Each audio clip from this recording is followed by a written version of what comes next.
Hi, everybody. I am Catherine Fry, and I'm the CEO and president of Mediafy Communications Group. And we promote local businesses. And I have the honor today of talking to Jonathan Swallows, who is also known as the Lockfather.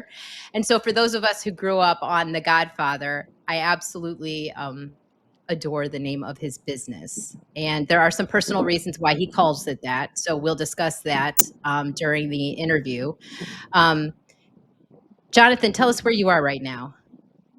I'm in Madisonville, Tennessee. Excellent. And now you're working on a really big job right now, right? Can you tell us a little bit about Yeah, it? we're working on a golf course, replacing a bunch of bathroom doors. And how many bathroom doors? 7. 7. Okay. All right. And you're going to be there all day, I guess, huh? Have you been there since early Oh yeah. this morning? Awesome. And how many guys do you have out there working with you? 4. 4. Okay. Very, very cool. All right. So here is Jonathan's website. It is thelockfathertn.com. And it talks about how he is a mobile locksmith. Now, tell us what you specialize in, Jonathan. I specialize a little bit in safes, doors, frames. Mm-hmm. I do a lot of automatic doors. This is handicap accessibility, and just basic locks. Okay. How did you get started in the locksmith industry? Well, I went to school for diesel mechanic. Okay. And I was in there for 2 years, and then decided, a friend of mine hit me up, was like, "Hey, you want to make some good money?" I was like, "Yeah," compare to what I was making, and I was like, "Yeah, let's try it out." And then I didn't even go to diesel school or finish my diesel school. Went straight into locksmithing, worked for a couple companies, and then now I'm here for myself. Now you're the Lockfather. Yeah. Now tell us how. Now you're a foster dad. How many foster kids do you have? 6. 6. Oh my goodness. Yes, you are the Lockfather. Yes, because I know you're working for them, to take care of the house and their needs. And I know I've met some of your kids, and they're wonderful. It kind of makes me think maybe I should have some foster kids, but I got foster cats, so so what does a typical day look like for you?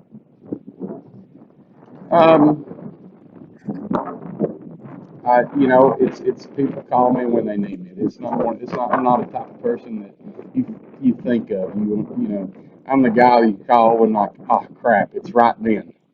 Yeah. Typically, unless I get a few scheduled out calls, but most of the time, you have domestic calls. Police are around. They need houses rekeyed because somebody kicked somebody out, or or you just locked your keys in your car. Yeah.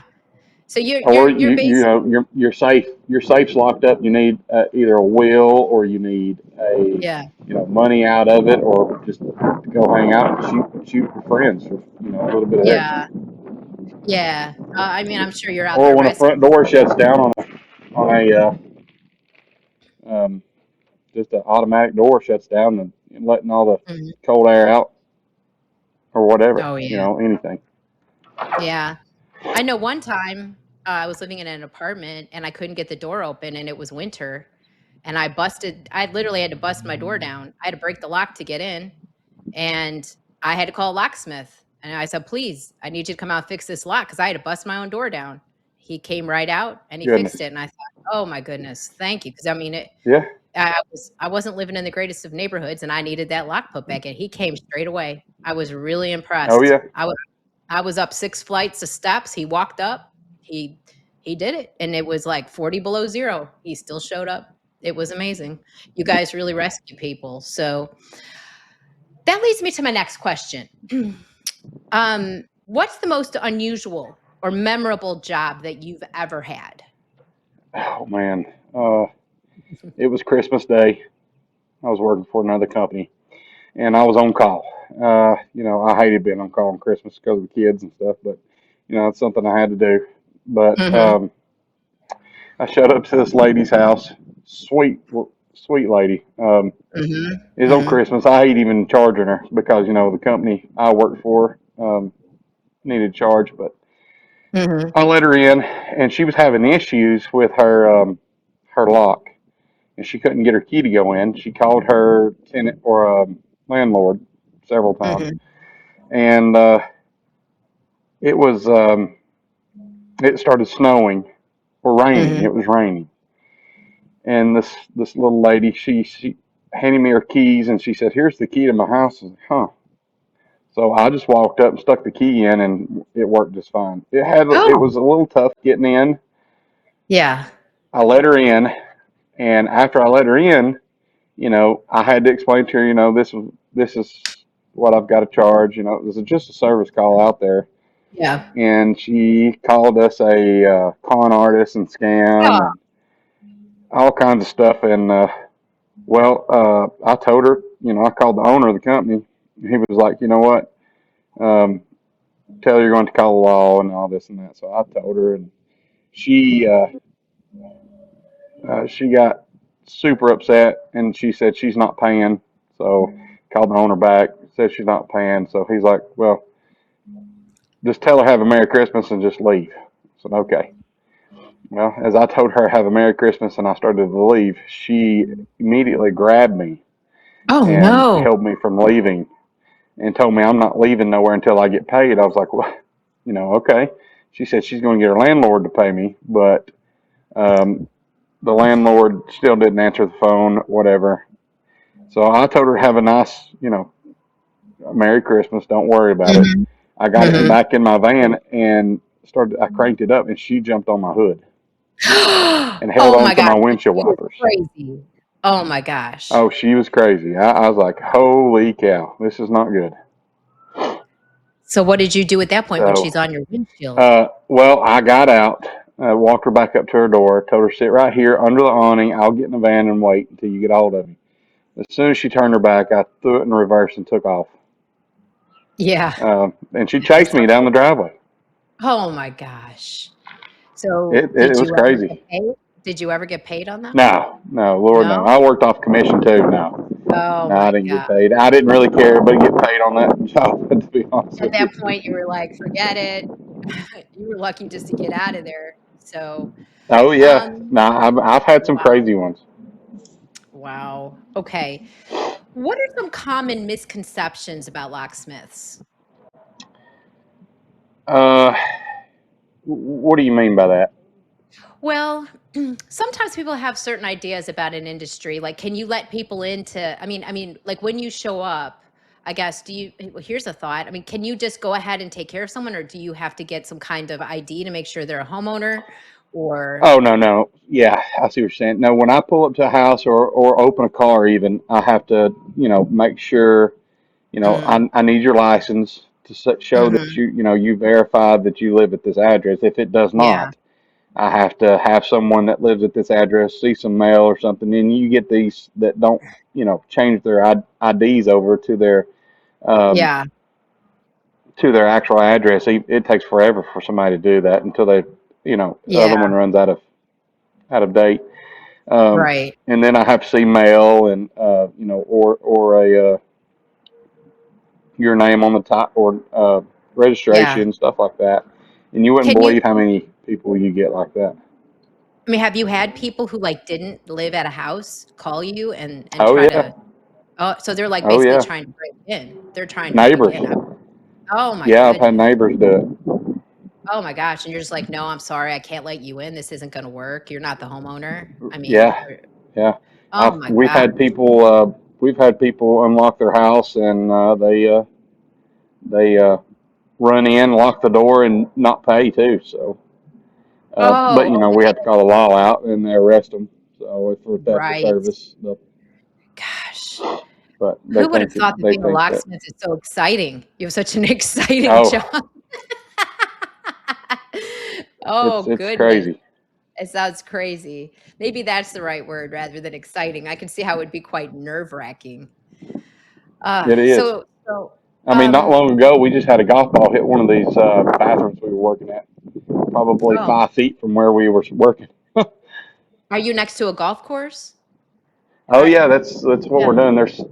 There's 6 bathrooms, stalls, and I mean you see all Oh, the golfers. yeah. Oh, so you guys And almost there's the got hit by a bathroom. golf ball.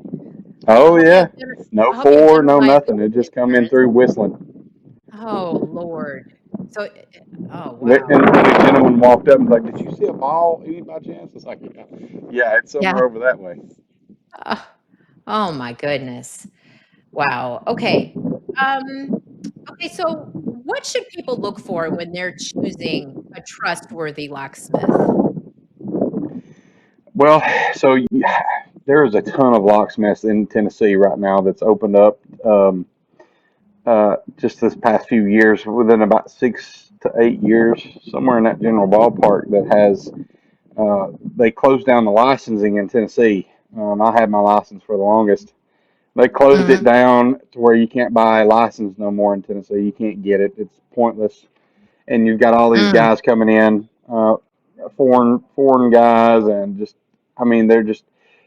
I even call them to check and see what who they are, and mhm, they even just say, oh well, it's between $10 to $150 to unlock your car. mm. And That's a then pretty big I had a variation. friend. Yeah. Yeah, I don't do a lot of car keys. I leave it to some friends. Um, I do a lot of commercial and residential and safe stuff. I stay pretty busy with that. Now Mhm, I will unlock cars for people. Make certain mhm, car keys, basic car keys, camper keys, stuff like that. But you got these mhm. guys that come out. A friend of mine called me and he needed a key, and I did not have that key. And I told him to give this guy a call. A friend of mine, he wasn't able to get to him in time or right when he needed it. So he called another guy from just looked it up online and um, ended up paying $550 something for a key that would have costed Oh, $280, $300. oh, wow.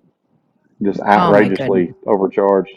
If you don't get you need a basic price. You don't need these people that say, oh, it's going to be, $10 to $80. And then they get Yeah. out there, oh, you've got this special car, I've got to use this special tool. There's no, it's, There's no you need you need a, a, just a straight number, a basic number. just a basic number. So if they give you a huge variance, call someone else. Call the Lockfather. Yes. That's what they should do. Yeah. Call the Lockfather. Yeah. Yeah. Okay. Yeah. The Lockfather But 10. if they can't give you a straight price and they're all over the place, then Mhm. I wouldn't Then call them. I wouldn't deal with them. okay, because 'cause they're scammers. They're gonna scam you. Yeah. Yep, absolutely. Um, okay. Um, what are the biggest security mistakes that homeowners are making? Um, securing your door frames. Mhm. They sell a kit, that can secure your door frame. That it's you got the only thing that's holding your strike from your door is, you know, an inch of wood and a Oh, um, yeah. 2 little screws. They sell a Uh-huh. kit that we can order that you mount to the strike and you mount to the deadbolt and then also mount to the frame that takes about 3 to 4 inch screws that will sink it all the way up and it's solid. And you can do that. That's a No, service you offer. oh yeah, absolutely. Yeah. Okay. Are smart locks safer than traditional locks? Uh, there is a weird deception of that. So Quickset makes a smart lock, which is easy Mhm. for the consumer to change, as long as you've got the Mhm. right tool or save the tool or whatever. And let's say you're living with your girlfriend or your husband or whatever, and you get an argument. You want to change the locks. They make a lock that's simple for you to change yourself, but Mhm. you run into a lot of issues with them changing them. Um, a keypad deadbolt works good as long as you've got a key override. And a lot of people want to leave the key at home and just keep the code, and the battery goes dead. Then you have to call me to come out and let you in your house. Right. Right. And that Yeah. a lot of people typically do that. They don't hide keys anymore. You don't see that a Just have them lot, or they sitting do out. hide keys and they get it, and then they forget where they put it in the house, and now they don't have to hide a key anymore. Oh, man. So are there other simple steps that people can take to improve their home security that you recommend? I would just beef up your doors. I would definitely beef up the doors. You know, if you have a glass door, I would Mhm, recommend, highly recommend a double-sided deadbolt, which is key on both mhm. sides. That way, you know, if somebody breaks a glass, they can't just reach in and turn the lock. Um, Ah, okay. Yes, right, that They makes have sense. to have a key on both sides to get in it. Right, okay. So, I know you have a lot of specialized tools because 'cause I've looked in your truck and I've seen them. What is one tool that you just can't live without? Oh, it's definitely a pick set. It's Okay, a tell me about that. lock picking set. It's just a, A lock you know, picking set. basic. You go around, yeah, you go around and you pick locks. I mean, you when you rekey a house, you have some people that don't have keys, and you have to pick Mhm. it to get it open or get it unlocked, or that's pretty much it. If I had to pick one that I use more than any, That's it would it, be the huh? lock picking set. Yep. What's the service that you offer the most on a daily basis? Oh man, it's probably door repair. Door repair, okay. Okay, Yep. so, alright, yeah, I guess that makes sense. Have you Yeah, ever if locked it's on the yourself door, out? I'll handle it. I mean, Handle it, yeah. I have. I had to call a Were you friend of a locksmith able to company to go? come let me in my locksmith van. Oh my gosh. Oh god. That's funny. Were they like, "Jonathan, what the heck is going on here?" It was That's horrible. funny. I'll bet it was. Oh my goodness. So, keypad, key, or biometric, what's your personal preference? Keypad, biometric.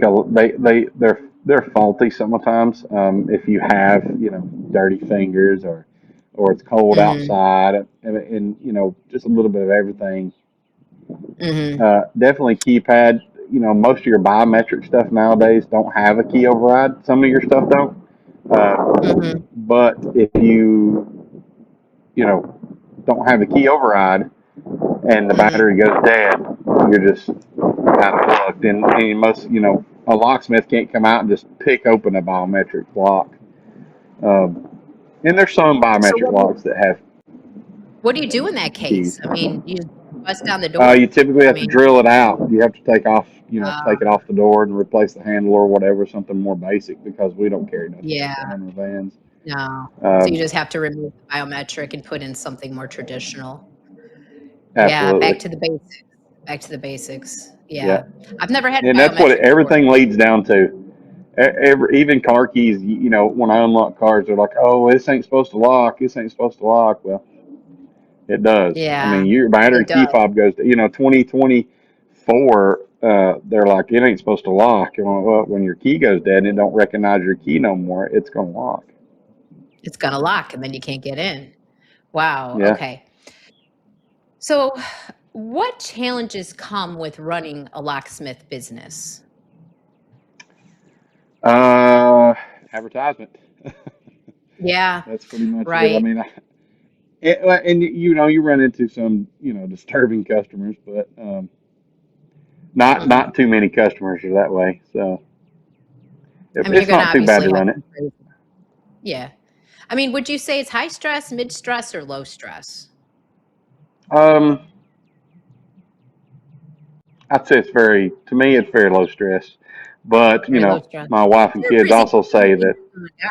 Yeah, I mean, you're easy going. So for what's okay with you might upset other people. Other people may have a higher stress level. I'm just saying your yeah, my personality kids and is wife, they, my littlest one, he's 4, he runs around, he'll climb on me like a monkey. And, my yeah, wife can't stand it. My daughters can't stand it, but it don't bother me. It don't stress me out. He can run yeah, through the house right, screaming, or, right. You're fine. You're like some. I got pretty good patience. Yeah. You got a crazy lady jumping on your car. You're like, it's okay. Merry Christmas. I mean, Yeah, that's you've got to deal funny. with some crazy things. I give you Uh, that. yeah, yeah. So, how do you build trust with customers, especially in urgent situations? Say that again. How you build trust in what? In urgent situations, what do you do to build trust when like for instance, maybe you come up on a domestic situation, or maybe someone's been locked out, or it's some sort of an urgent situation. What do you do to build trust? Um, depending on the emergency situation, if a kid's locked in the car, I don't charge. I'll Okay. go out, I'll unlock the car. I will not charge for that service. That's, is an accident. Yeah. Things happen. Um, Yeah. Hot day, kids are that's locked in the car, typical. you're saving Yeah. lives. You're Yeah. literally And saving lives. it's immediate. It's immediate. I mean, if they call me and they need a kid locked in, as long as I'm in town, if I'm not in town, and I'm out of town working somewhere, it's going to be better for them to call another company that's going to be a lot closer, much more efficient and faster. And I would let them know that. But if I'm in Hmm. town and I'm on a job site like this one here, I mean, I couldn't Yeah. get to no one. But if I was in Right. town, I would stop immediately right then and just take off and take care of what they needed and come back, continue what I was doing, and let the customer know that I'm with now. We got an emergency situation down the road. Let's take care of it. Mm-hmm. It's a humanitarian And most situation. I most mean, people, yeah, most people are pretty lenient about that. yeah. Being honest with customers. I mean, and Hmm. not upcharging everybody's pay. So when they Hmm. charge, I think also just remaining calm. You're always calm. I mean, I've noticed that about you. No matter yeah, what's going on, you have a very even personality. So you may come across some kind of a really crazy domestic situation or something, but you're just going to handle it like a professional because you are a professional. So, oh yeah, yeah, um, and you I have think that to. that helps. Yeah, that helps instill trust also. Um, so, what advice would you give someone wanting to start their own locksmith business? Clientele. Hmm. That's the number one thing. I mean, you need to build trust in clients, and make sure they can depend on you. I've got plenty of clients that call me. They're not even at work or at the job location. They can just tell me, and I go handle it and just send them the bill later. Hmm. Yes, you know That's the main they're going to thing. be. You know you're going to be. So, Yeah, okay. clientele is the biggest thing. I mean, that's what I've relied on for quite a while. So Hmm. How friendship. has your friendship, right? That's referrals. I mean, I know you get a lot of referrals from people because you're reliable, because you're honest. So, Oh yeah. anyone starting in this industry, I guess they have to behave the way that you do, in an honest, forthright, calm manner, and then they'll, and then what about tools? I mean, obviously they have to get tools, they have to do all those things, but once they have those tools, then they have to get to work and start building their clientele. So, okay, Oh, how absolutely. And the has number one, is a key machine. You need tools for that. Oh yeah, you need a key machine, yeah. So how has your industry evolved over the past 10 to 20 years? Busy. The more, the population of the people that continue to grow into the community is real big. Mhm. Yeah, And I so get a we've lot had of a population clients. explosion, yeah. Yeah, I've got a lot of clients, just, from California. They're like, oh, really? It don't, I paid this and this in California. Well, yeah, that's a lot more pricing. It's a lot more steeper up that way. Oh, so they're surprised by how affordable things are here. Oh yeah. I mean, just a basic car and lock I charge is like $75. And I've heard, even in Cleveland, Tennessee, there's a lot of people that pay 150 plus to get a car unlocked or a house unlocked even. And just to unlock one door for me, it's just a basic service call Yeah. to come out. How much No is a basic labor, no service? nothing. It locally $75. Oh, wow, that is very, very affordable. Goodness. Um, what trends do you see shaping the future of security and locks? A lot of people think access control. I agree with somewhat of it, and some I don't agree with. It just depends.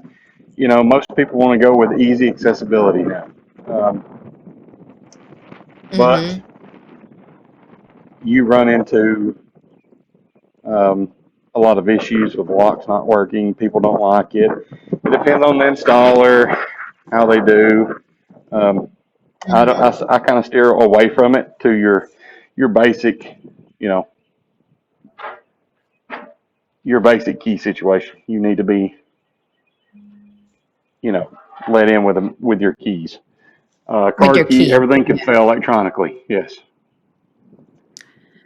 Okay, I see. So one of the questions I have here, and I think I know your answer, are traditional keys becoming obsolete?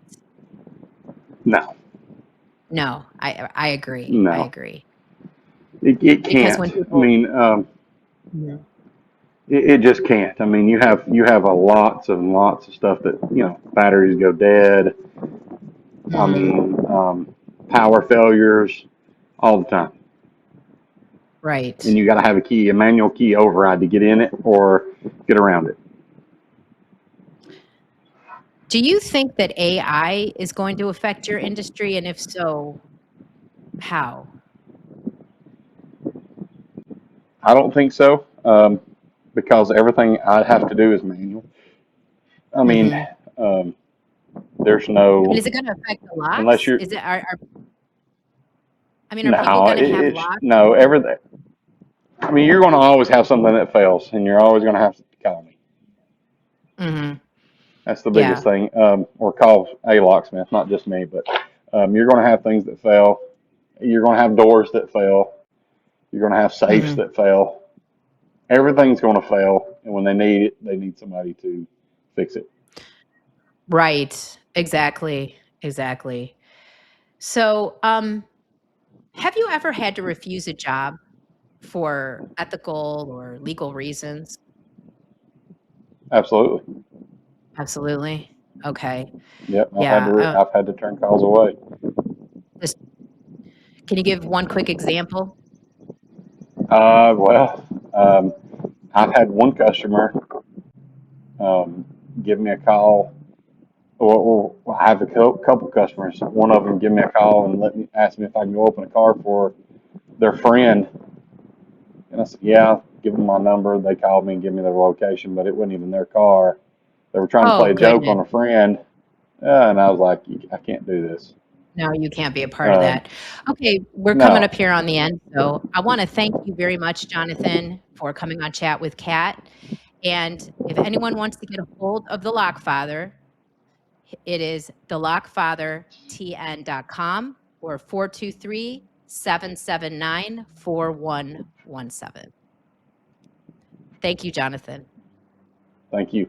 All right, everybody, thank you for tuning in, and again, this is Catherine Fry, Chat with Kat. I will see you again in 2 weeks.